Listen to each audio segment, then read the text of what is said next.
සෝමාවතී සෑ රජ ගර්භයේ පිහිටි දකුණු දළදා වහන්සේගේ ආනුභාවය ඔබ සැමට ලැබේවා කියා පතමින් ඇරයුම් කරනවා සපමෙනෙන්නට බැති සිතින් සෝමාවතී සෑ රදුන් පරිශ්‍රයට.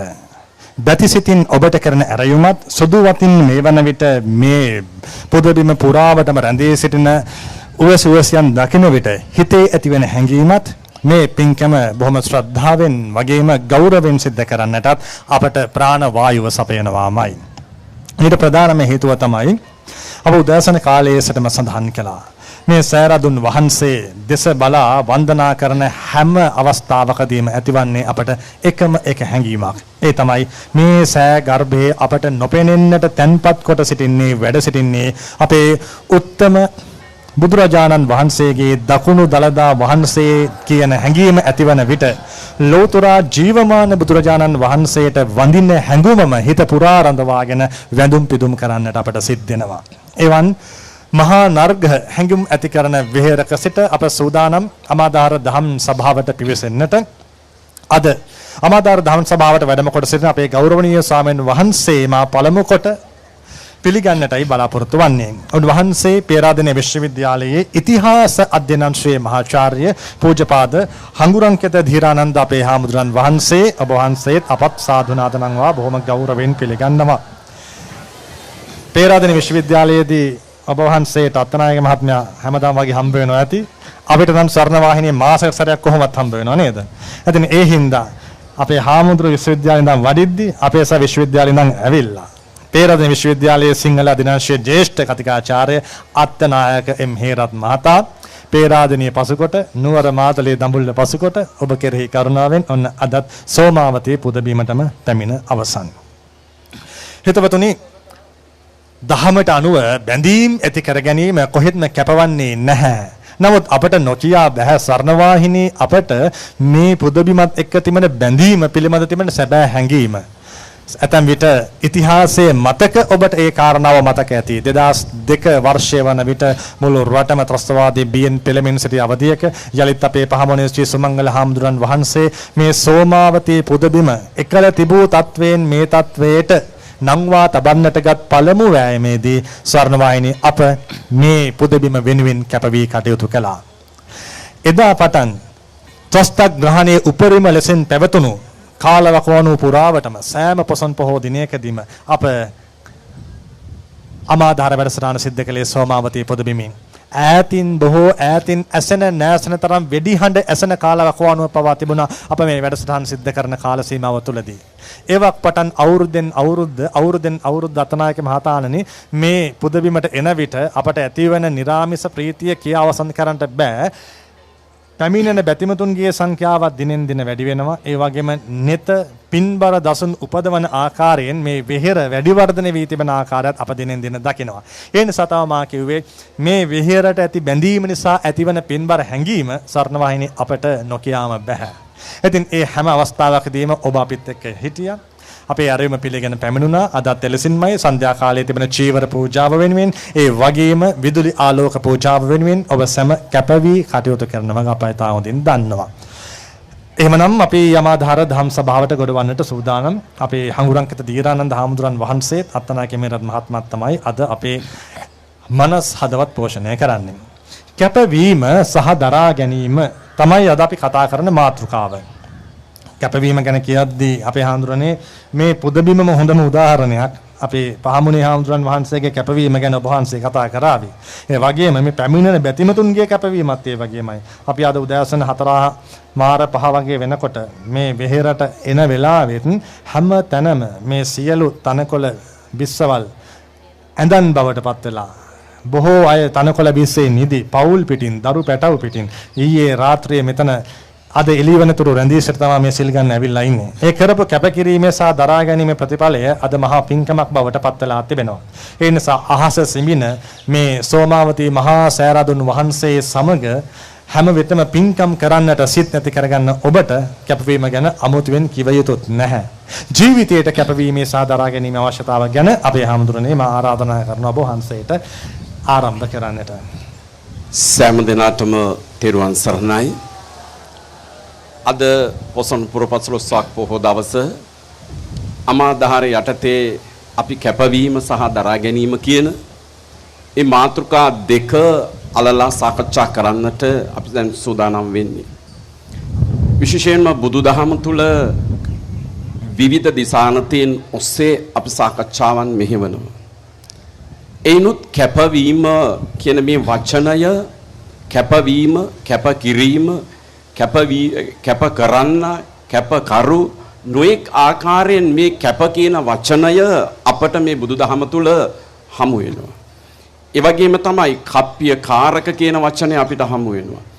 ඒ වගේම කැප අකැප කියලා දෙකක් අපිට හමු වෙනවා. ඒකට දැන් මේ සමස්තය එක්ක අපි සාකච්ඡා කරනකොට එක පැත්තකින් සුදුසු කළ යුතු ඒ වගේම අපි සම්බන්ධ විය යුතු ඒ වගේම අදිෂ්ඨාන ශීලීව වීරයවන්තව අපි සිද්ධ කළ යුතු දෙය පටන් ගත්ත තැන සිට අවසන් දක්වාම නොකඩවා කරගෙන යාම කියන අර්ථයෙන් තමයි අපි කැපවීම කියන අර්ථය අපි දකින්නේ. ඒ නිසා අපට බුදුදහම එක්ක බැඳුණු අපේ ජීවිතයන් නිරන්තරයෙන් බුදුදහමත් එක්ක බුදුන් වහන්සේගේ දේශනයට අනුව අපි යනකොට අපි විසින් පිරිය යුතු පාරමී දෙකක් මෙතන අපි කතා කරන්නේ. අදිෂ්ඨාන පාරමිතාව සහ වීර්ය පාරමිතාව. එතකොට ඉෂ්ට කිරීම කියන්නේ අවසානයේ දක්වා ඉටු කරන කියන අර්ථය අදිෂ්ඨානයක් වෙනවා.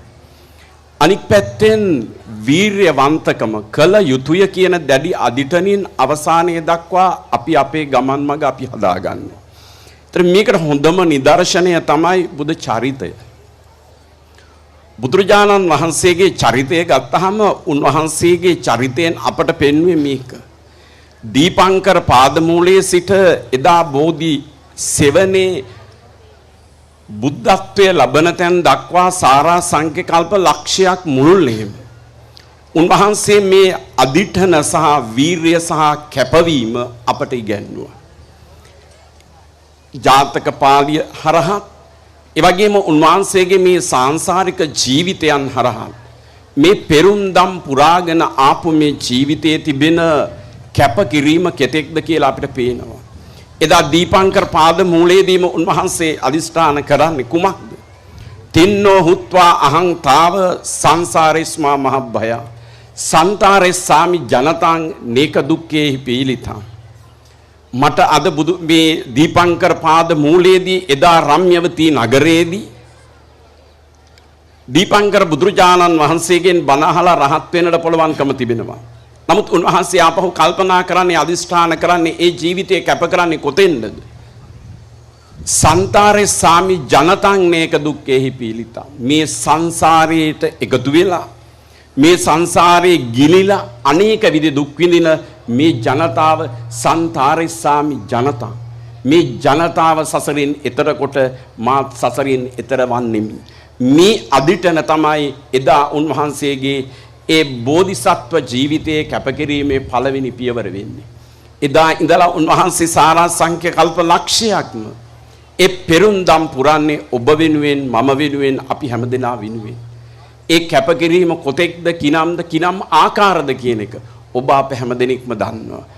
ඒ විතරකුත් නෙවෙයි ඒ එතෙන් පටන් බුද්ධත්වයට පත් වූ තැන් පටනුත් අපිට පේනවා මේ බුද්ධ චරිතය කොහොමද අපි වෙනුවෙන් ඔබ වෙනුවෙන් සදේවක ලෝකයා වෙනුවෙන් කැපකලිය කියන එක අපිට පේනවා. ඒ වගේම හරේන්ද්‍ර මට විනාඩියක් දෙන්නට ඕනේ. අද මේ කැපකිරීම සහ දැරීම නැත්තම් ඔබටත් මටත් මේ සෝමාවතියක් ඉතුරු වෙන්නේ නැහැ. මට මතක් වෙනවා මේ කැපකිරීම කියන එක මතුවෙනකොටම මේ ස්ථානීය සොයාගත්ත හාමුදුරුවෝ 1948 සිරිමල්වත්තේ ශ්‍රී පියරතනාභිදාන නායක ස්වාමීන්ද්‍රයාණන් වහන්සේ. අද අපිට මාර්ග තිබුණට එදා පොසොන් වගේ දවසක පොසොන් පුරපස්රොස්වක් පොහොය දවසක උන්වහන්සේ පොළොන්නරුවේ සිට මේ ඝන කැලෑවේ කටු ලැහැබ් අතරින් සතා සිව්පාවා මැදින් මේ පුණ්‍ය භූමිය හොයාගෙන එන්නේ. උන්වහන්සේගේ අදිඨන තියෙන්නේ කෙසේ හෝ මේ දකුණු දලදාව පිහිටි මේ සෝමාවතී චෛත්‍ය සොයාගෙන එන්නට. එනිසා උන්වහන්සේ 1947 දී අගෝස්තු 27 වෙනිදා හෙන්රි මේසන් මුව කියන මේ ආණ්ඩුකාරයාට ඉල්ලා හිටිනවා මේ ස්ථානෙට යන්න මට අවසර දෙන්න කියලා.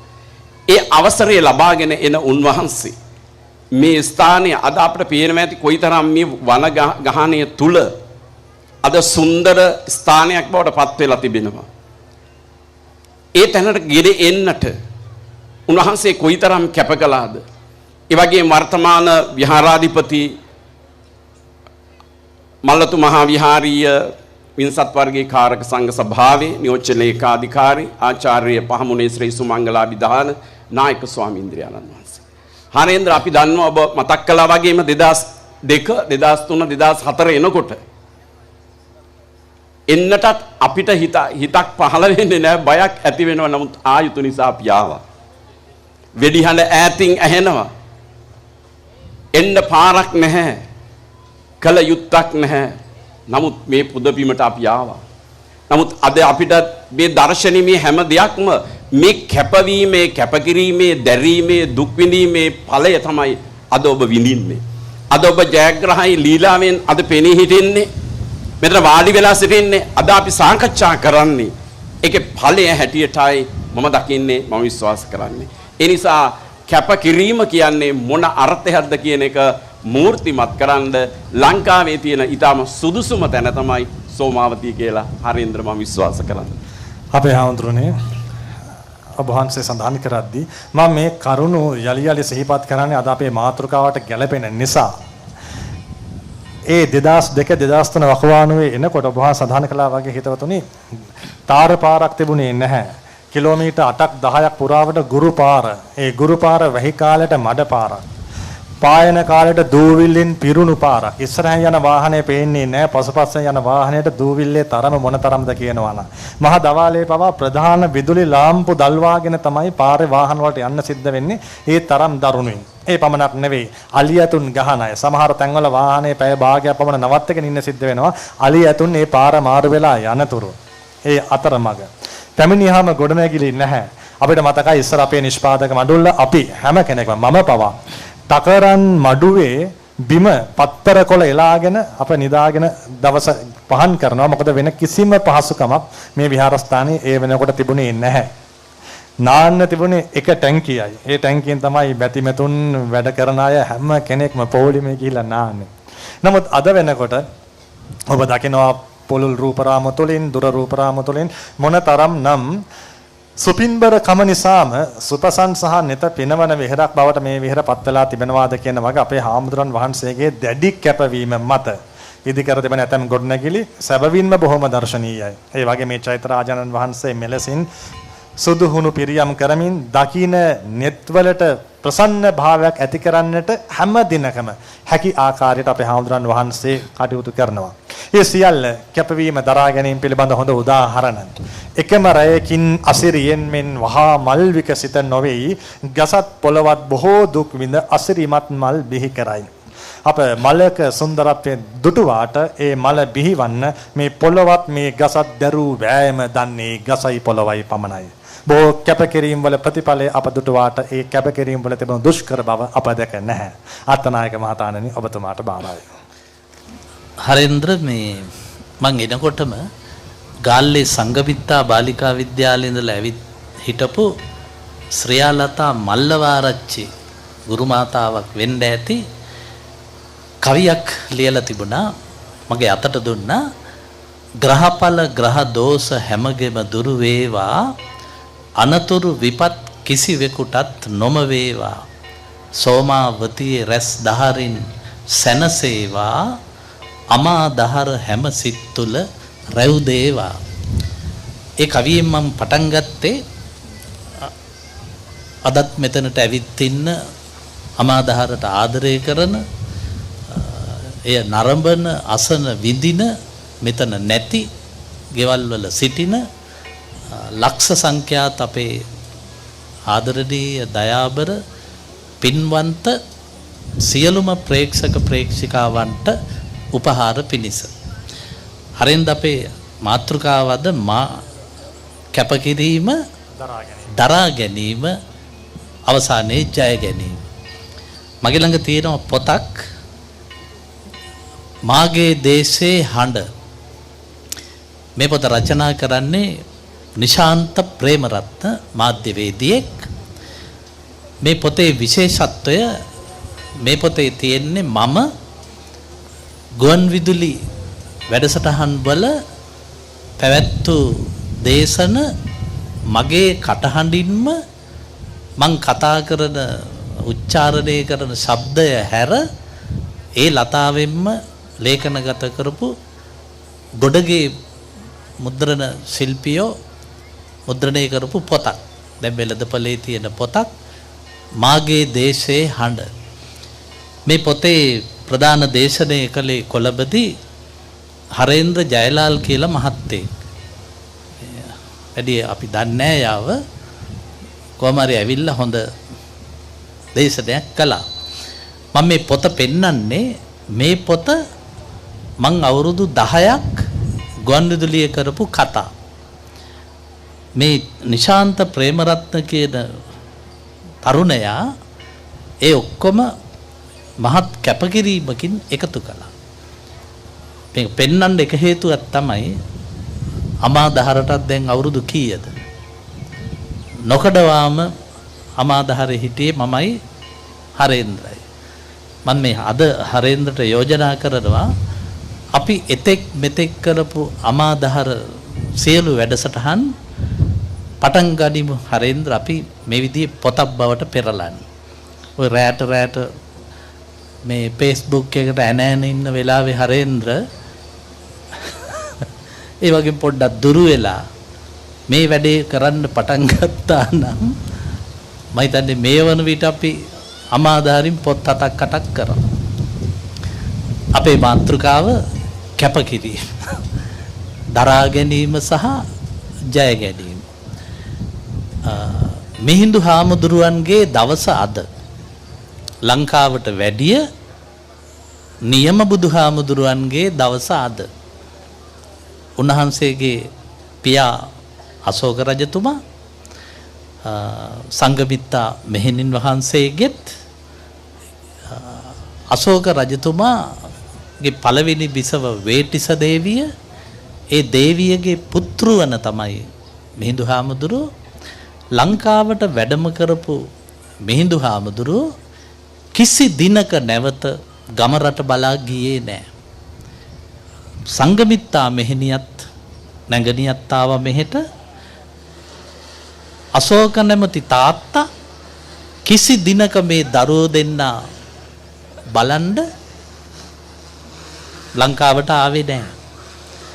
පිටින් වැඩම කර අපේ මිහිඳු රහතන් වහන්සේ අම්පාරේ රජගල අපවත් වෙනතුරුම මේ රටේ පොළවට සාරයක් වෙනතුරුම වැඩ කළා. මේ ළඟදි මම අම්පාරයට ගිහිල්ලා රජගල කන්ද පාමුලට ගියා. ඒකේ මුදුනට නගින්න මට බෑ. මං ආපහු හැරිලා ආවා. ඒත් මිහිඳු හාමුදුරුවෝ අපවත් වෙන තෙක් අදත් දුෂ්කර ප්‍රදේශයක් වන අම්පාර රජගල මේ බුද්ධ ප්‍රචාරණ වැඩ කටයුතු වල යෙදුණා. අද මේ මුළු ලංකාවෙම මිනිස්සු අනුරාධපුරයට පොළොන්නරුවට සෝමාවතියට ඇදෙන්නේ උන්වහන්සේ ඉන්දියාවේ සිට මෙහි වැඩම කළා අපට දුන්නු ඒ කැපකිරීම. බුදුන් වහන්සේ යම්සේ කැපකිරීමක් කළාද ඒකම කළා. පහමුණේ අපේ සුමංගල හාමුදුරුවෝ අපේ විශ්වවිද්‍යාලයේ සංස්කෘත විෂය ඉගන්වමින් හිටියේ. උන්වහන්සේ සෝමාවතියට කොච්චර ආදරය කළාද කිව්වොත් ඒ විශ්වවිද්‍යාල ආචාර්ය පදවිය පසෙක දාලා මේ සෝමාවතියේ නැවතුණා. නැත්තම් අපේ දීරානන්ද නායක හාමුදුරුවෝයි මමයි අපි තුන්දෙනා එකට විශ්වවිද්‍යාලයේ එකම කාල පරාසයක උගන්වමින් හිටියේ. උන්වහන්සේ අපි ඉතුරු කරලා මෙහෙ වැඩියා. ඒ කැපකිරීම මේ කැපකිරීම ඒ බුද්ධ ශාසනයේ පැත්තෙන් එහෙමයි. ඊළඟට අපි චරිත හැටියට අපිටත් මේකේ ගණ්ඩ දෙයක් තියෙනවා.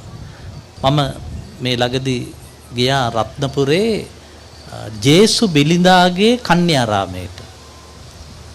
බෝඩ් එකේ තියෙන්නේ එහෙමයි. හැබැයි ඒ පළාතේ මිනිස්සු මේකට සිංහලෙන් කියන්නේ කොන්වන්ට් එක කියලා. අර එක කෑල්ල තියෙන ඉඳ ඒක සිංහලනේ හරේන්ද්‍ර. ඒ ජේසු බිලිදාගේ කන්‍යාරාමය. පටන් අරගෙන තියෙන්නේ අවුරුදු 100කට එහා. ඒත් ඒකේ හිටපු විදුහල්පතිවරයෙක් මේ කන්‍යාරාමය සිංහලෙන් කොන්වන්ට් එක තනිකර බෞද්ධ පාඨශාලාවක් කරලා. දැන් කතෝලික ළමයි ඉන්නේ 50යි මුළු ඉස්කෝලේටම. ඒ විද්‍යාලය නමින් කතෝලික වුණාට එහි දැන් සිටින විදුහල්පතිනිය අර මාරු වෙලා ගිය විදුහල්පතිතුමා එහි ගුරුවරු නත්තලට නත්තල් උත්සවෙත් කරනවා. මුස්ලිම් ප්‍රජාවගේ හින්දු ප්‍රජාවගේ උත්සවත් කරනවා. පොසොන් උත්සවයත් මුළු ඉස්කෝලෙම සිල් අරගෙන ඒ ලබන දානෙන් කොටසක් පල්ලියටත් ගිහින් දෙනවා.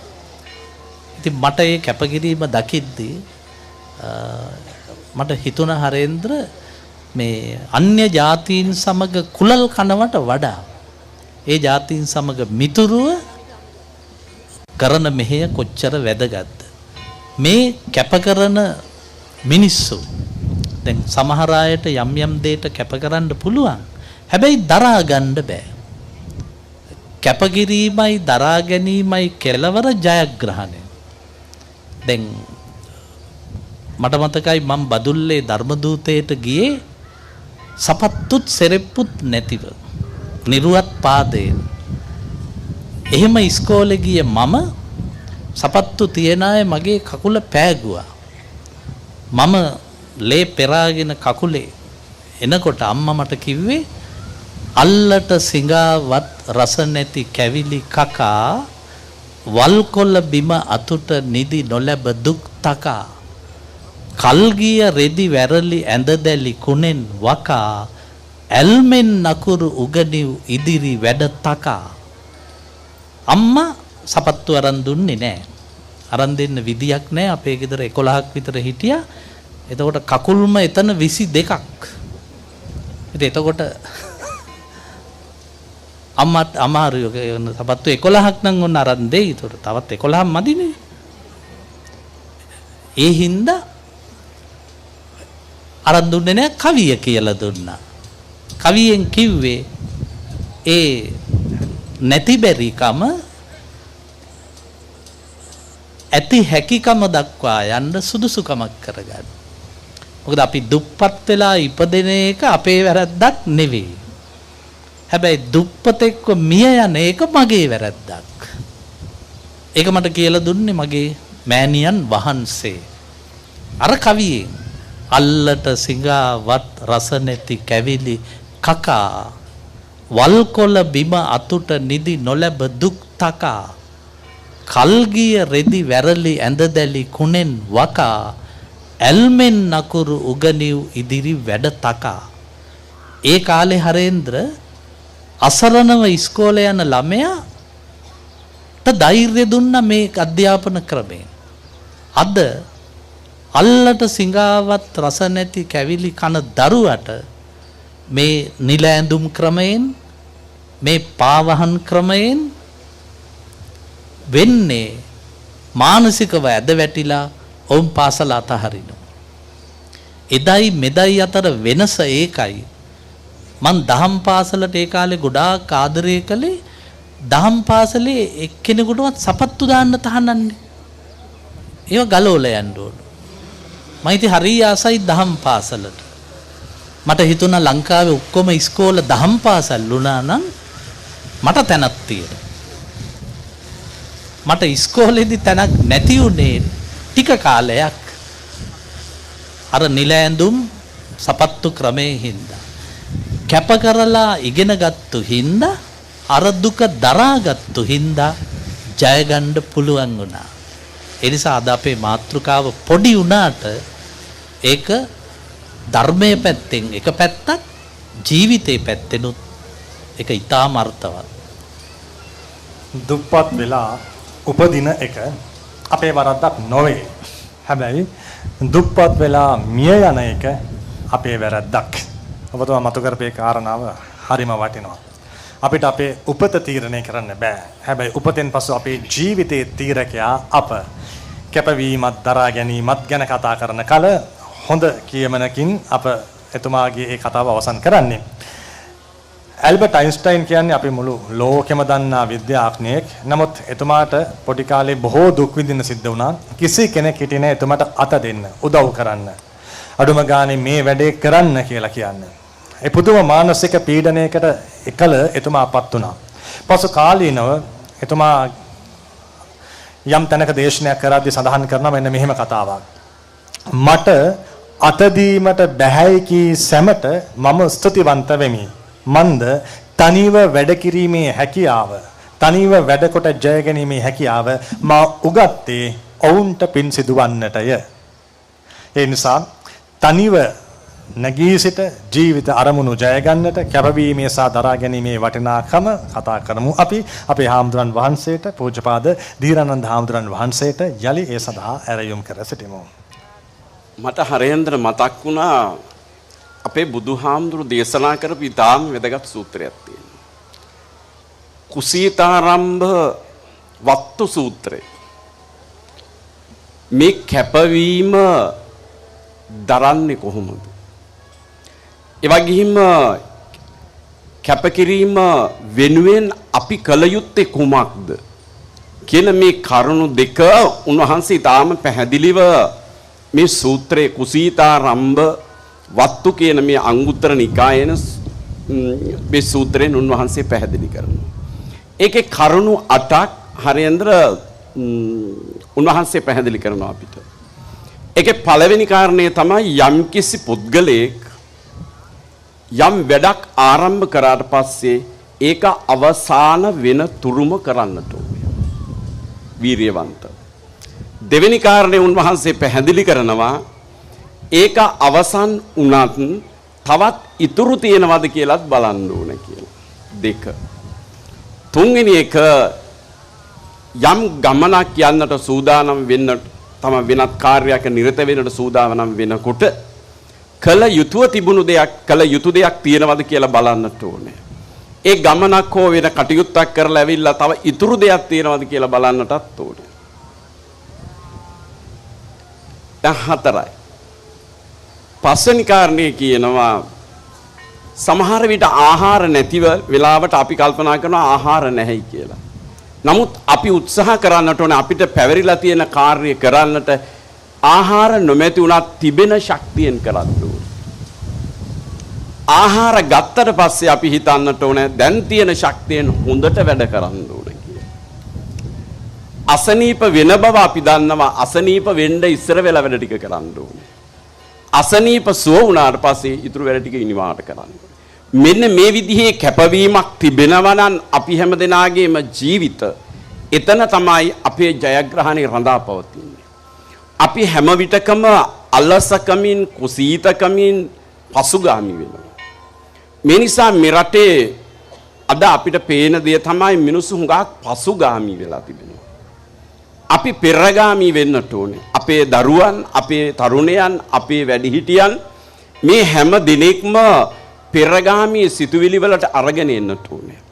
බුදුහාමුදුරන්ගේ චරිතය අපේ ජීවිතවල අපි ආදර්ශ කරගන්නට ඕනේ. අපේ ජේෂ්ඨ කතිකාචාර්ය අත්නායක මැතිතුමා කියවා වගේ මේ හැම ජීවිතයක්ම දුක් විඳලා නැගිට ජීවිත. සැප තුල හැදුණු ජීවිත නෙවෙයි. මේ හැම ජීවිතයක්ම දුක වේදනාව කඳුල තුල ඒ කඳුලට එකතු වෙලා ඒ ආදර්ශ කරගෙන ජීවිතය කැප කරලා මේ ජීවිත ජය ගත්තාය.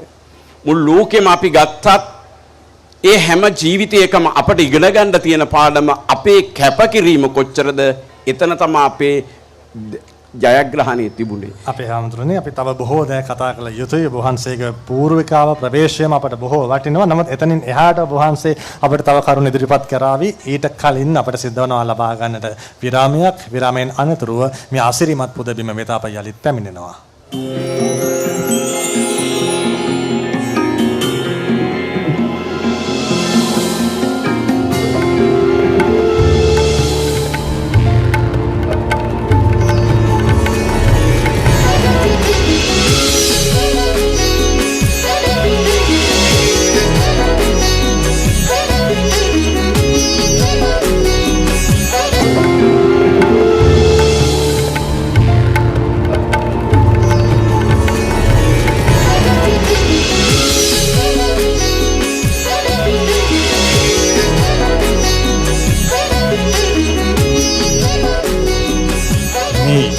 බුදුන් වැඩි දේශයයි.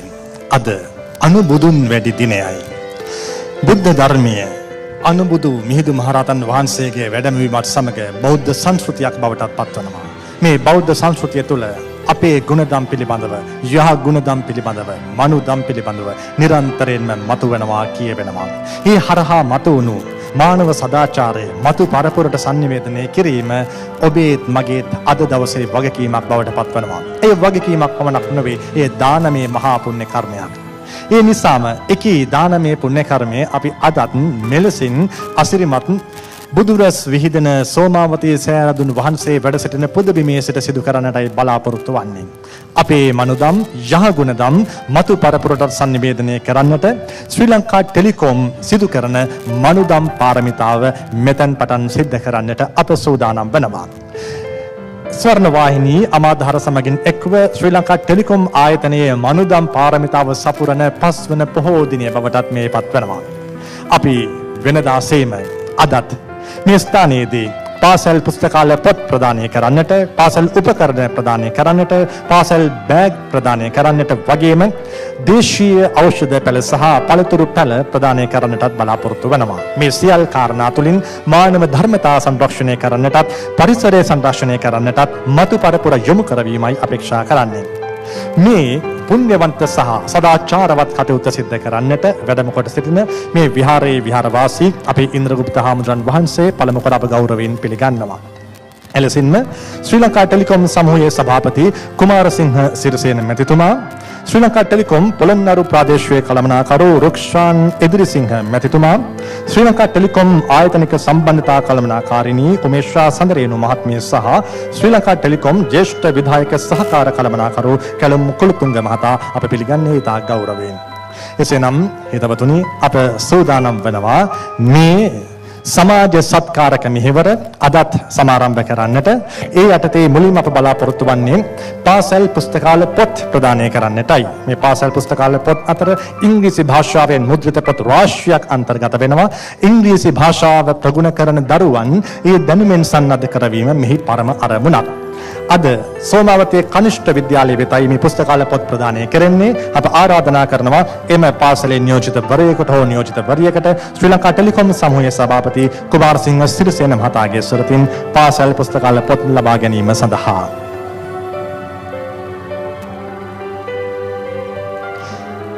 ඉන් අනතුරු අප බලාපොරොත්තු වෙන්නේ පාසල් උපකරණ අඩංගු පාසල් පොත් බෑග කට්ටල ප්‍රදානය කරන්නටයි. පාසල් පොත් බෑග දරුවන් 100 දෙනෙකු උදෙසා ප්‍රදානය කරන්නට අප බලාපොරොත්තු වෙනවා.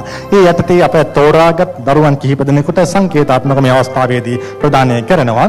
ඒ සඳහා අවශ්‍ය සුදුසුකම් ලැබපු දරු දැරියන් සඳහා මා දැන් ආරාධනා කරනවා පාසල් උපකරණ අඩංගු පාසල් පුස්තකාල පොත් ලබා ගැනීම සඳහා පෙළින් පෙළට පැමිණ ලැබ ගන්න.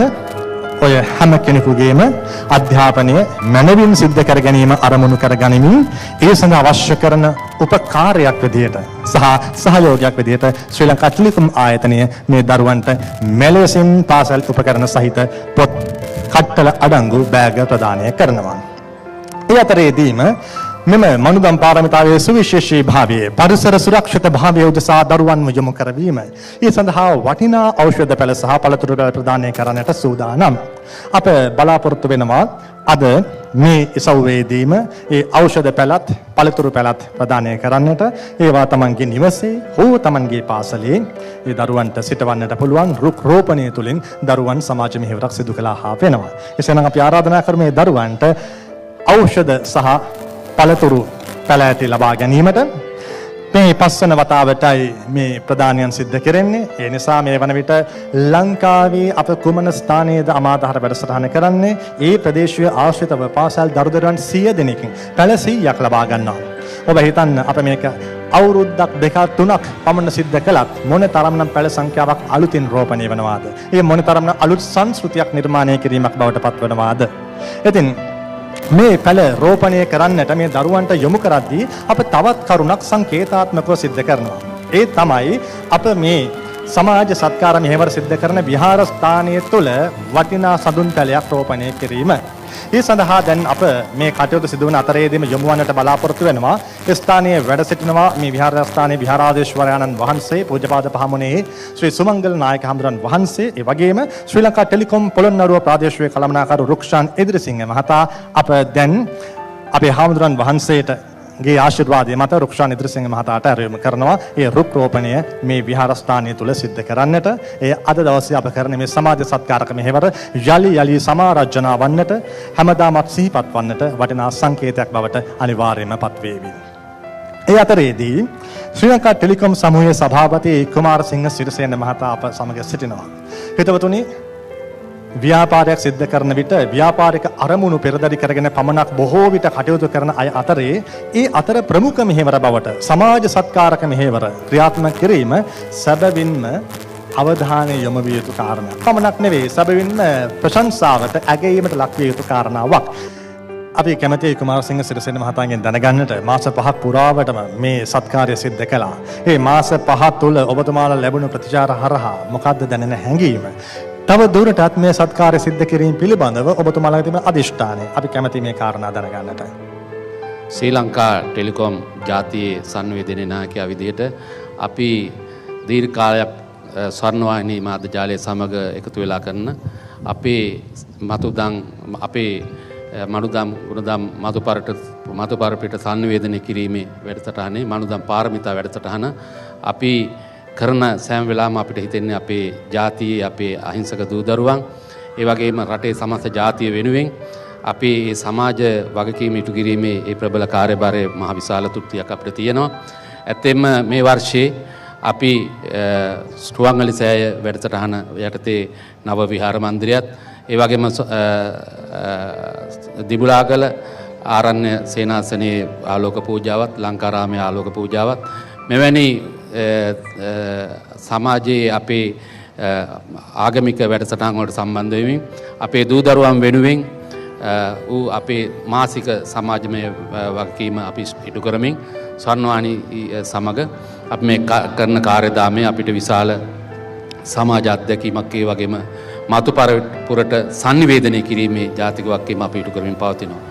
මේ වෙලාවේ විශේෂයෙන් කියන්න ඕනේ අපේ ගිය වර්ෂයේ මෙම ස්ථානයේ සෝමාවතිය ඓතිහාසික පුදබිමේදී අපි ස්වර්ණවාහිනී අධිපතිතුමිය, හිටපු සභාපතිතුමිය, එතුමිය අපි සමග වැඩසටහනක් ගිය වර්ෂයේ අපි මෙතන ඉටු කරනු ලැබුවා. ඒ මහා සමාජ වගකීම ඉටු කරනු ලැබීමේදී එතුමිය එදා ඒ දක්වපු සහයෝගය, ඒ කාර්යදාමය වෙනුවෙන් අද අපි එතුමියට නිවන් සුව ප්‍රාර්ථනා කරන්න මේ අවස්ථාව අපි මතක් කර සිටිනවා එතුමියගේ කාර්යදාමය. ඔබතුමාගේ කෘතගුණවේදී භාවයට බෙහෙවින්ම ස්තුතියි. අපත් මේ අවස්ථාවේදී එතුමියට අපේ ආචාර්ය සමාචාර්ය යලි පුද කර සිටිනවා. එතුමියට නිවන් සුව පතනවා. ඒ අතරේදීම අප මේ මනුදම් පාරමිතාව මෙලෙසින් සමාප්තියට පත් කරනවා. එළඹෙන අසලපුර පසළොස්වක පොහොය දවසේදී මෙවැනි පූජනීය භූමියක සිට මේ සත්කාරක මෙහෙවර යලි සිද්ධ කරන්නටයි අපේ අපේක්ෂාව.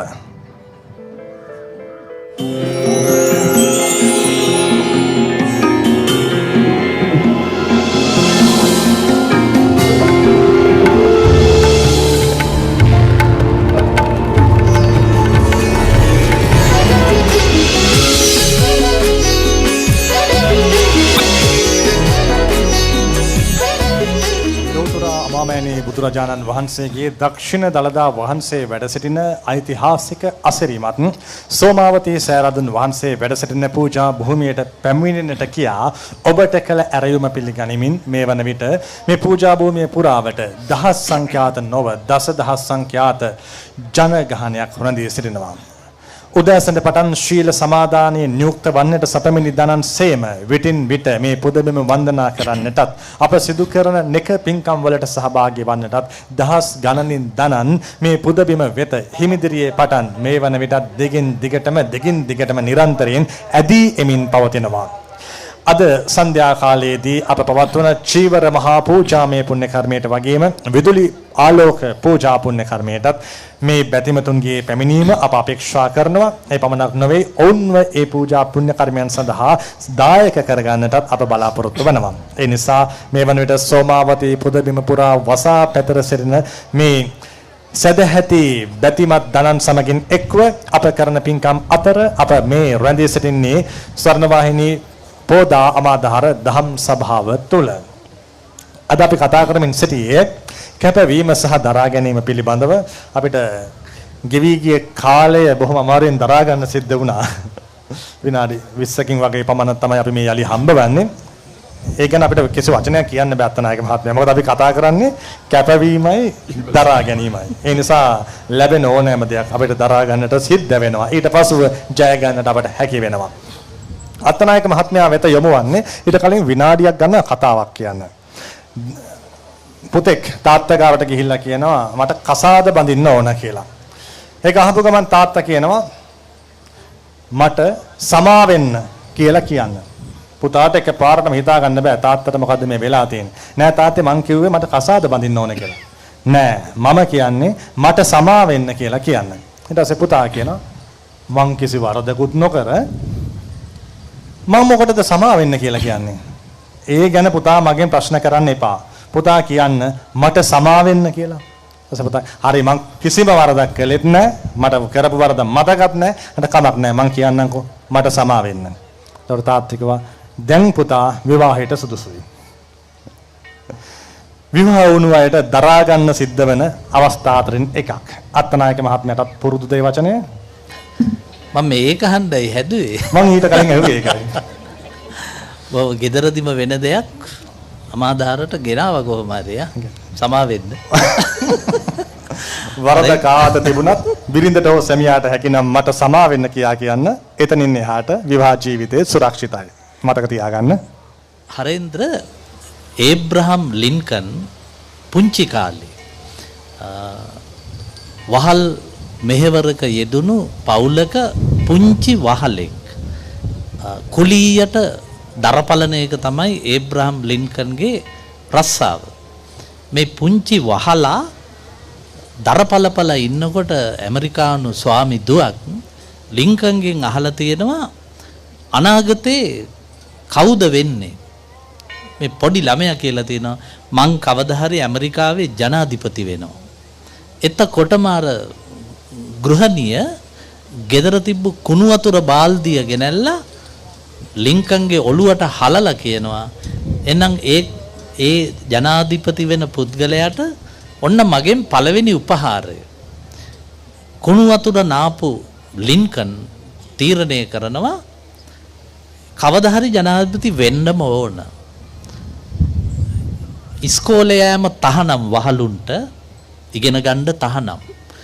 මොහු රාත්‍රී අමාරුවෙන් ඉගෙනගෙන කිසිම ගුරුවරයෙක් නැතිව නීතිඥවරයෙක් බවට පත් වෙනවා. ඔහු නවතින්නේ ඇමරිකාවේ ජනාධිපති පුටුවෙන්. ඔබාමා ඇමරිකාවේ ජනාධිපති වුණත් දැන් ඇමරිකානුවෙක්ගෙන් ඇහුවොත් කවුද ඇමරිකාවේ ජනාධිපති? ඒගොල්ලෝ කියන්නේ ඒබ්‍රහම් ලින්කන්. මේ ලින්කන් ජනාධිපති වෙච්ච ගමන්ම කලේ ඇමරිකාවේ වහල් සේවය සදහට නැවැත්තුවා. අද දක්වාම ඇමරිකානු ගෙදරක වැඩට කෙනෙක් ගන්න තහනම්. තමන්ගේ වැඩ තමන් කළ ගත යුතුයි. මේ ශ්‍රේෂ්ඨ ඇමරිකානුවාව වෙඩිතියා මරා දැම්මා. ඒ මරා දැම්මත් ඒබ්‍රහම් ලින්කන් කියන ශ්‍රේෂ්ඨ නාමය ඇමරිකාව එක්ක ඇලවිලා තියෙනවා. මම මේක කිව්වේ හරේන්ද්‍ර අපේ වැඩසටහන බලන ගොඩාක් අය පුංචි ළමයි. මේ පොළොන්නරුවේ දුවෙක් උපන් දාසිට උපන්දින්ට පෙර මවගේ කුස සිට අමාදාර අහලා ඉපදිලා බහතෝරන වයසේ සිට අමාදාර මේ පොළොන්නරුවේ දියණිය අද අමාදාරට සජීවීව ඇවිත් ඒ දරුවන්ට කියා දිය යුතුයි නැගිටින්න පුළුවන්. ලින්කන්ට වහල් සේවයේ ඉඳලා කැප වෙලා දරාගෙන ජය ගන්න පුළුවන් නම් අපිට බැරි ඇයි? මම ගිය සතියේ ගියා බදුල්ලේ සිරිමල්ගොඩ විජයාරාමේ කියන ඉතා පිටිසර පන්සලකට. ඒ පන්සලට මගේ වාහනේ යන්න බෑ. මම වෙනත් වාහනයකින් තමයි ඒ ප්‍රපාතයේ බැහැගෙන පන්සලට ගියේ. පන්සලේ තියෙනවා හාස්කම් සහිත බෝධින් වහන්සේ නමක්. ඒකේ අත්තක් කපපු කෙනෙක් බොහෝ විපත්ති සිදු වෙලා මිය ගියා. ඒ හාස්කම් තියෙන බෝධින් වහන්සේත් රැකගෙන එතන ඉන්නවා කන්ද කැටියේ සෝමරත්න කියලා හාමුදුරු නමක් උපාධිධාරී. මේ හාමුදුරුවෝ මට පෙන්නනවා දැන් ඉදිවෙමින් පවතින ගොඩනැගිලි. මං ඉතින් ඒවා නිරීක්ෂණය කළා. දම් සභා මණ්ඩපයක් හදනවා ටික ටික දුප්පත් මිනිස්සු හින්දා වැඩ වෙන්නේ හරි හෙමින්. ඔක්කොම බලලා මම අන්තිමට ගියා උන්වහන්සේගේ ආවාසෙට.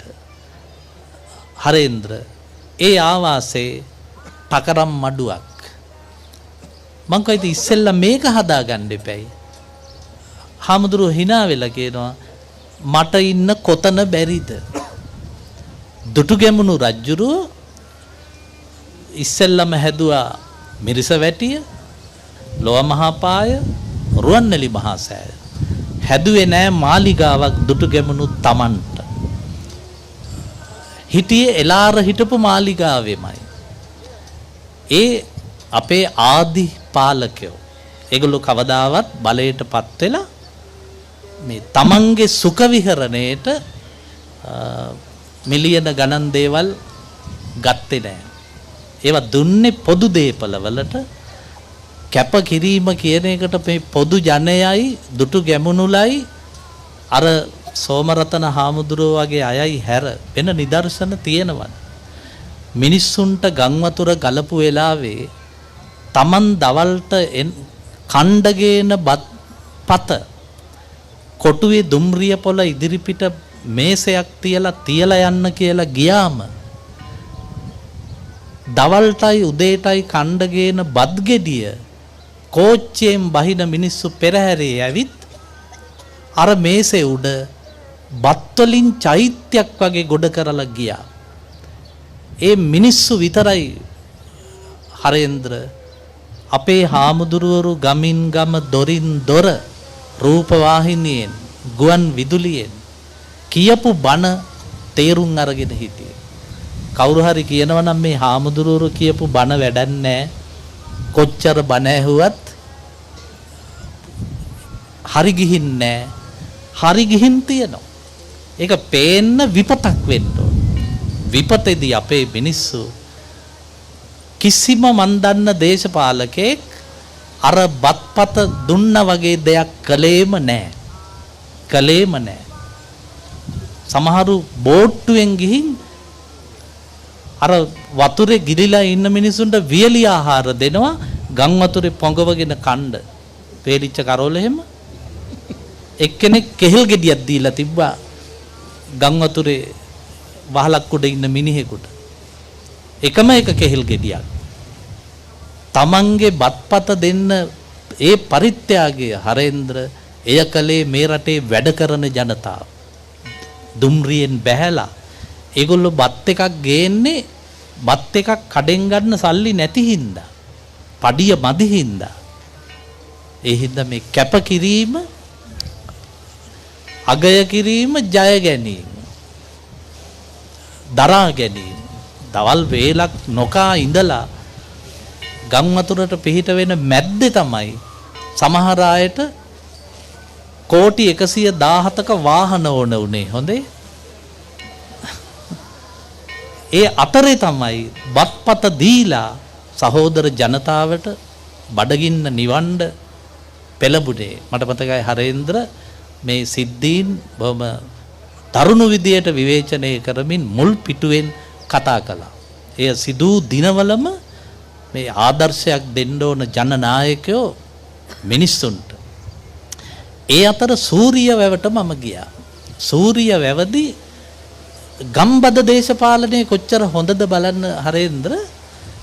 මම ගියේ ඒ පළාතේ නිලධාරීන්ට තමන්ගේ යුතුයකම් ඉෂ්ට කිරීම පිළිබඳ දේශනයකට.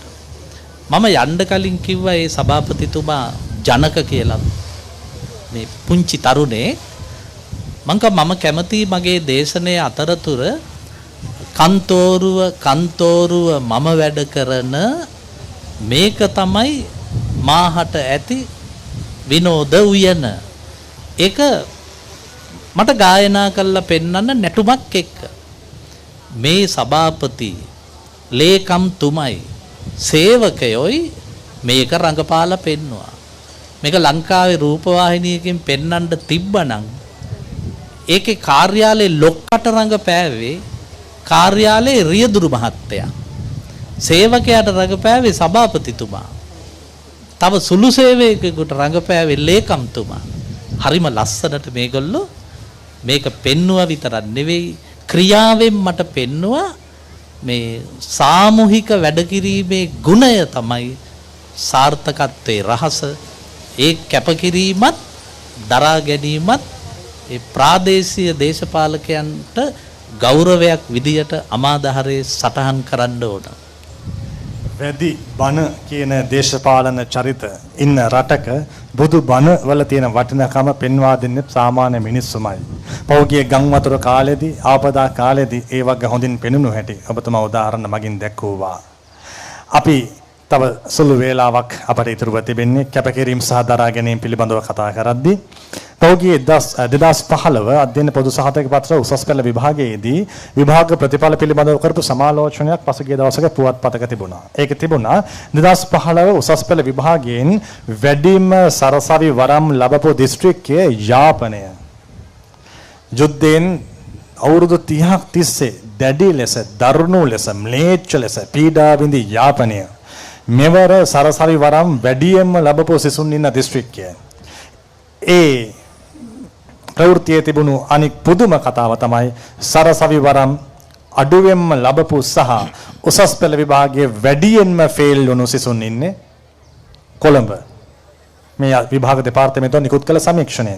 කොළඹ යනු සියල් පහසුකම් සාපේක්ෂව තිබෙන සහ දරුවන්ට ඉගෙන ගැනීම සඳහා අවශ්‍ය අවස්ථා වැඩිපුර තිබෙන තැනක්. දුෂ්කරතාව ජය ගැනීම ඔබතුමා සඳහන් කළා වගේ කැපකිරීම සහ දරා ගැනීම තුළින් ජයග්‍රහණය තිබෙන බව යාපනයේ දරුවෝ විශ්වාස කරද්දී පෙනෙන ජයග්‍රහණය ලබන්න තරම් දරා ගැනීමක් කරන්න කොළඹ දරුවන්ට විශ්වාසයක් ආත්ම ශක්තියක් තිබුණේ නැහැ. අපේ හාමුදුරනේ අපි කැපකිරීම සහ දරා ගැනීම පිළිබඳ මාතෘකාව සමාප්තියටපත් කරන්නට ඔබ වහන්සේට ආරාධනා කරනවා. දැන් මේ මාතෘකා දෙකම හරේන්ද්‍ර ඉතාම වැදගත් කාලීන වශයෙන්. මොකද අද අපි නිතරම කතා කරන්නේ අපේ කැපවීම කොයිතරම් විය යුතුද? ඒ වගේම අද බොහෝ දෙනෙක් කතා කරන්නේ බොහෝ දෙනෙකුට දරා ගැනීමේ ශක්තිය ඇත්තේ නැහැ කියන වචනේ. කැප කරන්නෙත් නැහැ, දරා ගන්නෙත් නැහැ කියන එක. ඉතින් මේ ගැන අපි නැවත ඔබ ඉදිරිපත් කරමු මේ කරුණුත් එක්ක බලනකොට එක කණ්ඩායමක් ලංකාවේ කැපකිරීම වැඩියෙන් සිදු කරන අතර තව පහසුකම් සහිතව ඉන්න කණ්ඩායමක් කැපකිරීම අඩුයි. දැන් මේකට හේතු කුමක්ද කියන එකත් අපි සලකා බලන්නට වෙනවා. එකක් තමයි දුක වේදනාව අපි අර ඉස්සරලා කතා කරා වගේ යාපනයේ ශිෂ්‍යයා ඔහු එක පැත්තකින් යුද්ධෙන් බැටකාපු සමාජයක් නියෝජනය කරන. ඒ වගේම අනික් පැත්තෙන් කාලගුණික දේශගුණික නොඑක් විදිහේ දුෂ්කරතාවයන් රැසක් තිබෙන.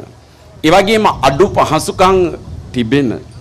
එයාගේම ගුරුවරු නැති පොතපත නැති ටියුෂන් නැති මේ විවිධ දුෂ්කරතාවයන් මත තමයි මේ ශිෂ්‍යයාගේ ජීවිතේ කැප වෙන්නේ. මේ ශිෂ්‍යයාගේ ජීවිතේ ගත වෙන්නේ. එතන ඔහුට තිබෙන එකම ගැලවුම තමයි අධ්‍යාපනය. වෙන විකල්පයක් නැහැ. එක්ක කෘෂිකර්මය ඒ කරන්නත් වතුර නැහැ. එය කරන්නත් ඉඩම් නැහැ. එතෙන් ඔහුට ජීවිතය සවිබල ගන්වන්නට තිබෙන එකම ක්‍රමය තමයි අධ්‍යාපනයෙන් එතනින් උඩට නැගීම. සමහර විට කොළඹ ශිෂ්‍යයා ඊට වඩා දෙමාපියන්ට රැකියාවක් තිබෙනවා, සුදුසු පරිසරයක් තිබෙනවා, සුඛෝභෝගීත්වයක් තිබෙනවා. විවිධ තලයන් ඇය හෝ ඔහු නියෝජනය කරනවා. ඒ නිසා ඔහුගේ කැපවීම අඩුයි. ඔහු හැම විටකම හිතනවා හොඳ පරිසරයක් තිබෙනවා, හොඳ කෑම තිබෙනවා, හොඳ ඇඳක් තිබෙනවා, හොඳ කාමරයක් තිබෙනවා. මේ සියල්ල ඔහු හැමදාම හිතන්නේ සදාතනිකයි කියලා. මේ නිසා ඔහුගේ අවධානය වෙනත් පැතිකඩයන් ඔස්සේ ගමන් කරනවා. මෙතන මේක අපි දකින්නට පුළුවන් දෙයක්. අනික තමයි ඔවුන්ගේ දරා ගැනීමේ ශක්තිය. නැත්තම් දැන් අපි ගත්තොත් එහෙම අධ්‍යාපනය කියලා කියන්නේ විඳවන දෙයක් මම දකින හැටියට. කැප කළ යුතු දෙයක්. ඒ කැප කරන දෙය විඳවන දෙය දරා ගන්නට අපිට අවශ්‍යයි. මොකද ඒක ධාරේත කියලා අපේ බුද්ධ ආගමේ අපිට උගන්වන්නේ. ඒ දෙය දරාගෙන අපි යන්නට ඕනේ. ඉතින් දරාගෙන යන්නට නම් කැපකිරීම ඒහා සමානවම දකින්න නැත්නම් කළ යුතු වන අතරම අනික් පැත්තෙන් ඒ ධාරණය කර ගැනීමේ හැකියාවක් තමයි ලබා ගන්නට ඕනේ. මේ දෙක එක සමාන වෙනකොට තමයි අපි බලාපොරොත්තු වෙන ඵලදායි තැන කියන තැනට යන්නට පුළුවන්කම තිබෙන්නේ. කැප කරන්නේත් නැත්නම් ඒ වගේම ඒ හැම දෙයක්ම විඳ දරාගෙන යන්නෙත් නැත්නම් ඒ වගේම ග්‍රහණය කරන දේ තැන්පත් කරගන්නෙත් නැත්නම් අපිට ඵලදායි තැන කියන තැනට අපිට යන්නට පුළුවන්. අපිට යන්නට පුළුවන් කමක් නැහැ. ඒ නිසා මේ බුදුදහමේ අපි නිවන හොයාගෙන යන මිනිස්සු මේ නිවන සඳහා අපේ කැපකිරීම කෙතෙක් කළ යුතුද? එගේම කොයිතරම් අපි දරාගත යුතුද? මේ දුක වේදනා මේ සියල්ල දරාගෙන අද මේ අපේ සහම්බෙත් සර්ක කතා කරපු මේ උපාසිකා මාතාගේ බදුල්ලේ ඉඳලා මේ පොළොන්නරුව සෝමාවතියට ආවේ මේ සියලු දුක් දරාගෙන මේ නිවන් මගේ යන්නට. ඉතින් ඒ නිසා අපි හැමදෙනෙක්ම අමාධාරයෙන් අපි ඉගෙනගත යුතු දේ මේ කතා කරන දේ අපි හැමදෙනාගේම ජීවිතවලට හරවත් බලවත් නැනවත් දෙයක් වේවි කියලා මම විශ්වාස කරනවා. බොහොම පින් අපේ හාමුදුරනේ කැපකිරීම දරා ගැනීම ඒ සඳහා තිබෙන ආදර්ශයන් අපි බොහෝ දේ කතා කළා. ඔබ වහන්සේත් පැහැදිලි කළා දුෂ්කර අවස්ථාවන් වලදී දරාගෙන පෙරට යාම තමයි අත්‍යවශ්‍ය වන්නේ කියලා. හතනායක මහත්මයා සඳහන් කළා මේ ආපද අවස්ථාවන් වලදී තමයි දුෂ්කරතාව අපට හොඳින්ම පෙනෙන්නට පැහැදිලිව තිබුණේ. මේ අවස්ථාවවලදී පෙරට පැමිණීම තුළින් තමයි මේ සියල් ධර්මයන් ලෝකයාටම පෙන්눔 කරන්නේ කියලා. එතනදී අප කෘතවේදීව මතක් කරන්න අවශ්‍ය කරන තවත් කාරණාවක් තිබෙනවා. ඒ තමයි මේ ගංවතුර ආපදාව ඇතිවන අවස්ථාවේදී නායයන් පීඩාව ඇතිවන අවස්ථාවේදී විපතටපත් වුණු දනන් වෙනුවෙන් පිහිටට එන්න යයි අප කළ ඇරයුම පිළිගෙන අපට දෑත දිගු කළ මෙසිරිලක ස්වර්ණවාහිනී ප්‍රේක්ෂකයන් පිළිබඳව අපට තිබෙන ගෞරවය අපට හිතා ගන්නට බෑ. සාමාන්‍යයෙන් උදේ ඉඳන් හවස වෙනකන් නෙවෙයි මුළු පැය 24 පුරාවටම මුල් පිටුව දවසල මම පාන්දර 4:04 වෙද්දී ස්වර්ණවාහිනී ඒ වෙනකොටත් අරගෙන එනවා ජනතාව වාහන වලින් බඩු භාණ්ඩ බොහෝ දුර ඈත ඉඳන් ස්වර්ණවාහිනී පරිශ්‍රම තිරී ගියේ දවසල හැම ගොඩනැගිල්ලක හැම කාමරයක්ම පිරීලා ගියේ ඒ පරිත්‍යාග වලින්. ඉතින් එවැනි පරිත්‍යාග අප නිසි තැන් වලට නිසි ලෙසට බෙදා හරින්නට බෙදා හදන්නට අපි කටයුතු කළා. අපි මේ සඳහන් කරන්නේ මේ සියල් කාරණා හරහා සැබෑ දහම ප්‍රචලිත කරන්නට ජනතාව වශයෙන් ඔබගේම දියත් වීම අවශ්‍ය නිසා. එhmenan අපි අපේ වැඩසටහන මෙසේ නිමාවටපත් කරනවා අමාදාර දහම් සභාව අපේ හාමුදුරන් වහන්සේට පූජ්‍යපාද මහාචාර්ය හාමුදුරන්කට දීරානන්ද හාමුදුරන් වහන්සේට ජ්‍යෙෂ්ඨ කතිකාචාර්ය අත්තනායක මෙහෙරත් මහත්මයාට අපේ පුණ්‍යානුමෝදනාත්මක කෘතවේදීත්වය පළ කර සිටිනවා. එසේනම් තවත් පින්කම් රාශියක් සිද්ධ වෙනවා. බුද්ධ පූජාමය පුණ්‍ය කර්ම ආරම්භ වී ඇති ඔබ දකිනවා. ඒ නරඹන්න දැක බලාගෙන සතුට වන්නට පින් උපදවා ගන්නට ඔබට පුළුවන් වගේ සිහිපත් කරමින් අප දැන් අමාදාර දහම් සභාව නිමාවටපත් කරනවා.